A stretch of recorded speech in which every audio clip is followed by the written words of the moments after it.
Hi folks, John Cordisco here. I think the game from round 3, there were 2 decisive games and 3 draws.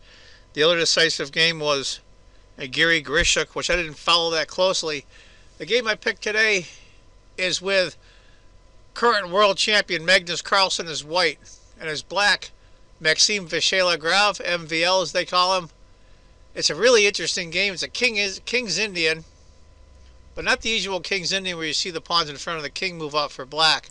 Let's get to it. Carlsen's white, MVL is black. We're just going to go through the opening a little bit here. It's pretty much King's Indian stuff. Pawn takes, knight takes, castles, knight c3. I like this version of the King's Indian a little bit better. You don't see a lot of the pawns move in front of the black king and it gets a little crazy. It's a little tamer version. Queen c7, knight. And the computer shows this as well. Queen of d8 has probably been my choice to protect the e-pawn on e7. But he decided to take the pawn. Knight takes check, king h8. Now, granted, black's isolated d-pawn is not the end of Western civilization, but with the queen out in the open exposed like that, it could lead to some harassment. But it looks okay. Knight takes. Because the knight can't really go anywhere. It's trapped. So might as well grab the bishop for it. Rook takes, and white castles. And white's perfectly fine. With a tiny advantage, not a big deal. I think the quarter pawn advantage the computer shows is probably the isolated d-pawn. White's not behind in development. It's fully castled. Okay, we're good to go. Knight c6, of course. And according to the computer, that's the last book move. This I was a little surprised about, but it does develop a piece and protect the knight at the same time. Knight to g4, going after the dark squared bishop. Knight to c2. Well, it does a couple of things. Knight takes the pawn on, or bishop on e3. It busts up white's pawns. And also, it's just a terrible position. So moving the knight to c2 is fine. Knight takes, of course, while you got a chance, and knight takes, picking up a tempo on the queen.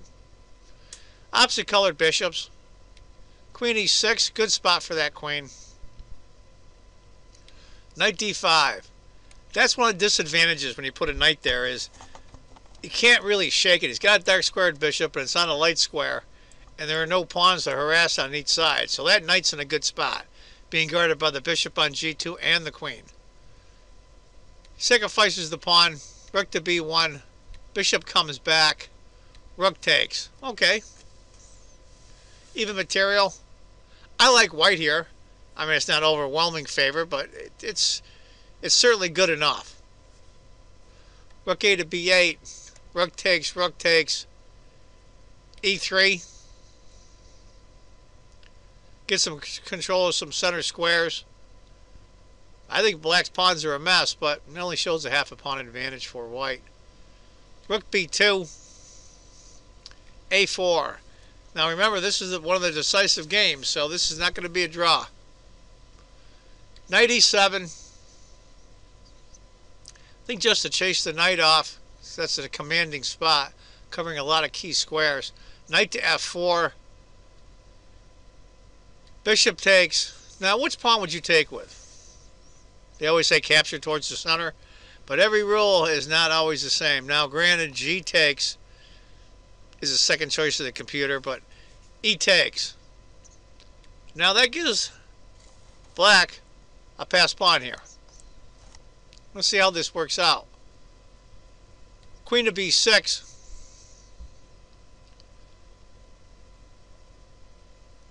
a5. Computer likes a5. Queen takes d7 first, but a5 comes out about the same. Queen to c5. Queen takes. Rook to a2. That a-pawn for white is doomed anyway. What to do? What to do? Where do you put the white queen? If at all. What do you do here? The problem is white's tied down. That rook is temporarily frozen now. But it shows about a half-point advantage for white. Queen of D3. King comes off the back rank. There are no queen checks. Well, good idea, I think, is to creep that pawn down, and that's what Carlsen does, a6. That's on a light square. White's got a light squared bishop. Makes perfect sense. This is where the part of the game I have trouble with it. End games with queens especially are especially hard. And at least they are for me. You decided to go h5. Now computer like h6, but I think it comes out the same. Bishop.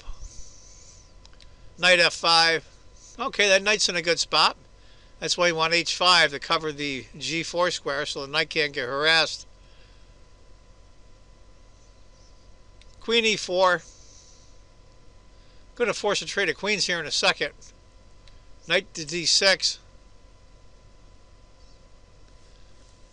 Now I think all of us would have played Queen e5 check, forcing the trade of queens, reconnecting our pawns. But then you have a problem with knight takes, b7, and after pawn takes, the black rook goes to b2, and that settles that.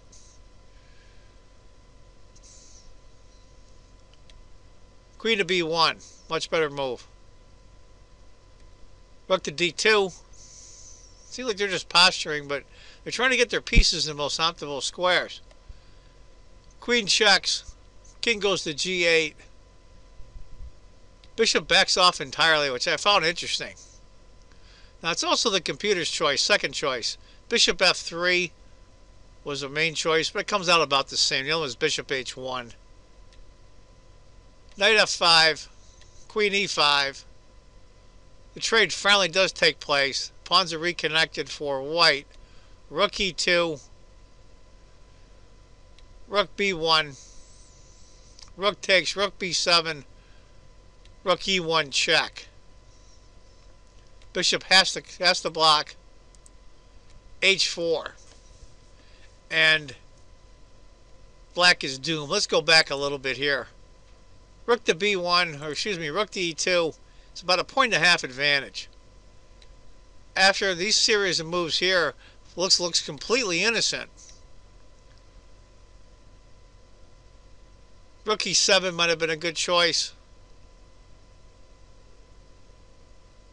for a black to get rid of that rook and keep the pawn.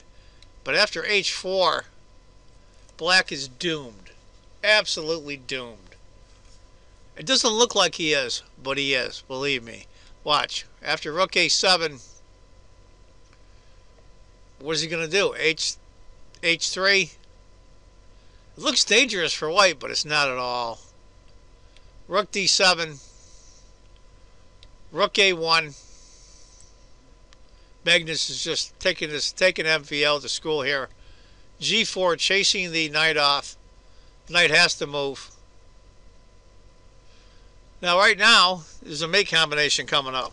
The threat is knight checks, knight over, rook mates. That's easily solved with rook to d3. Knight goes to g2. Where else is it going to go? It's got to reroute itself. g5 isn't really saving anymore because after rook takes, knight g6, rook e3, and that's even worse.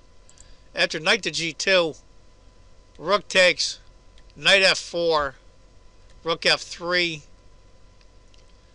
Black is doomed. g5 and rook to b3. And that's where Maxime Vacher-LaGrave, MVL from France, throws in the towel. Tough break because I thought MVL went move for move with Carlsen there for a while, but see, that's the thing. You're at a It's one of the oxymorons of chess. The least amount of pieces there are on the board, the more precise you have to be. So, typical Carlsen game. Just grind it down to an even position and hope it's your miscue. So that's, I think, the game from round 3 of the 3rd annual Sinquefield Cup 2015. I hope you enjoyed it. I want to thank all my new subscribers as well. Thank you very much. I personally appreciate it. And I want you all to remember, everything chess is just a game. You're not playing it right. Take care, folks. Bye-bye. Oh, also, there's a small Magnus Carlsen interview at the very end of this video. Bye-bye. We are with world champion Magnus Carlsen after another victory. A little less drama than the last one you had in yesterday's game. But this game, it looked like you got a small advantage out of the opening. Were you surprised when he took on C4 and gave you this little bit of edge to play with coming out of the opening? Yeah, sure. I was surprised that he played kind of submissively, just accepting a slightly worse position, and he's kind of done that against me before and held slightly difficult positions, but you cannot hold these positions every time. Today I think I made a slight inaccuracy at first when I allowed him to exchange the B pawns. That wasn't necessary. Then the game was kind of drawish. So he sacrificed the pawn quite resourcefully, actually. Since with his active pieces it should be a draw, then I tried sort of to trick him by playing this A5, A6 stuff. You think at this point it should still be a draw? Yeah, it should definitely be a draw. He should have taken my pawn on A5 when it was there before I got it to A6, because then his pieces will temporarily be misplaced, but I don't think I can make great use of it. I think the most I can get is a 4 versus 3 on the king side, which is slight suffering, but eventually a draw. And once I get the pawn to A6, Maxime actually said that he kind of overestimated his activity. He thought it should always be sufficient, but I felt that he cannot really make progress, and eventually it will be difficult to defend. And when I got in this queen E5, then yeah, I sort of force him to make further concessions, and when he exchanges, then this A6 pawn is definitely not weak.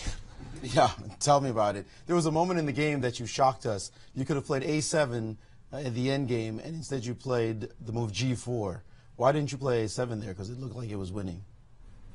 Well, I just thought A7, something like King G7, and I thought my pawn was safe on A6, and just getting rid of his H pawn was a very safe way to win.